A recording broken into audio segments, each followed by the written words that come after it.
Durant le Moyen-Âge, il va sans dire que la religion qui prédomine sur les autres est le christianisme. Dans une vision de domination sur les autres, les grands de l'Église se demandent que faire du judaïsme. En effet, le christianisme tient ses origines des communautés juives du Moyen-Orient. Ils ne savent donc pas s'il faut les traiter comme les autres et les assouvir au christianisme, ou s'il est préférable de les laisser libres d'exercer leur religion mais à l'écart des sociétés. Pour autant, le juif possède une image bien différente aux yeux des autres. Étant donné que la majorité de la population était illettrée et ou analphabète, le seul moyen de transmission du savoir était l'Église. Or, les clergés locaux, eux, ont une vision très négative du juif et la propagent très vite à travers l'Europe. Cela se fait notamment à travers des vitraux, des peintures ou des reliques qui symbolisent des juifs comme des traîtres ou comme les déicides. La plupart du temps, ceux-ci sont imagés par un porc, image qui est extrêmement insultante aux yeux du judaïsme, car, dans cette religion, cet animal est vu comme impur. En 1095, c'est le début des premières croisades.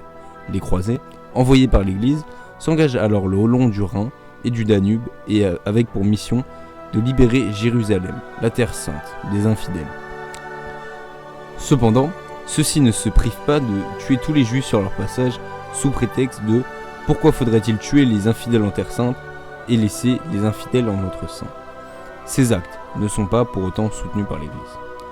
Malgré cela, l'Église, seule défense des communautés juives en Europe, change partiellement de camp en l'an 1215. En effet, cette année, le pape va imposer un signe distinctif aux juifs.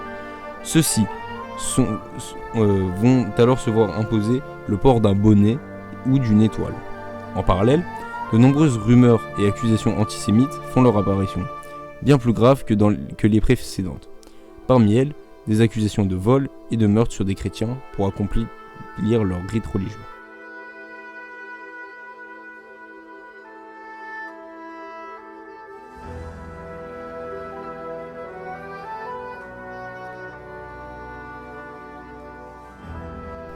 Durant le XVe, XVIe siècle, la discrimination des Juifs prend encore de l'ampleur, en reniant l'un des droits les plus fondamentaux.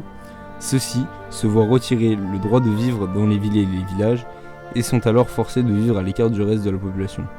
Dans des quartiers nommés ghettos, ces quartiers aux conditions misérables se créent les uns après les autres, comme en 1462 à Francfort en Allemagne, ou encore en 1555 à Rome, dont la situation durera jusqu'au milieu du XIXe siècle.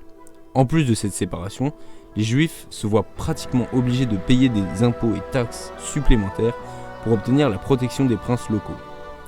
En Allemagne, par exemple, par cet impôt, les Juifs se voient certes protégés, mais deviennent alors la propriété du prince, qui possède alors la liberté de les vendre à d'autres commerçants nobles locaux.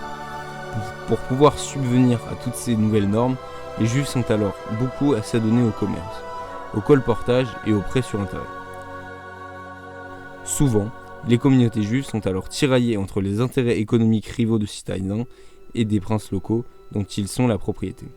Plus tard, en raison de la découverte de l'Amérique, on observe un fort développement du commerce. Seul souci, elle requiert de prêter serment sur la Bible pour pouvoir l'intégrer, ce qui exclut encore une fois les populations juives. Les commerçants s'adonnant aux prêts avec des intérêts souvent élevés pour subvenir à toutes leurs taxes.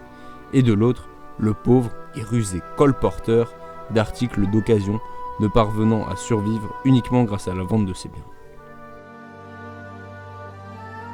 Un nouvel événement vient de troubler le moine augustin Martin Luther affiche ses 95 thèses contre les indulgences papales sur la porte du château de Wittenberg, signant le début d'un nouveau courant chrétien, le protestantisme, aussi appelé la Réforme. En réponse à cela, l'Église crée la fin du XVIe siècle la contre-réforme, punissant la pratique de toute religion autre que le catholicisme. Pour les Juifs, cela signifie le début d'une nouvelle vague de violence antisémite. Ils gagnent très vite leur rôle de bouc émissaire en raison de leur religion et de la concurrence économique qu'ils représentent aux yeux des marchands.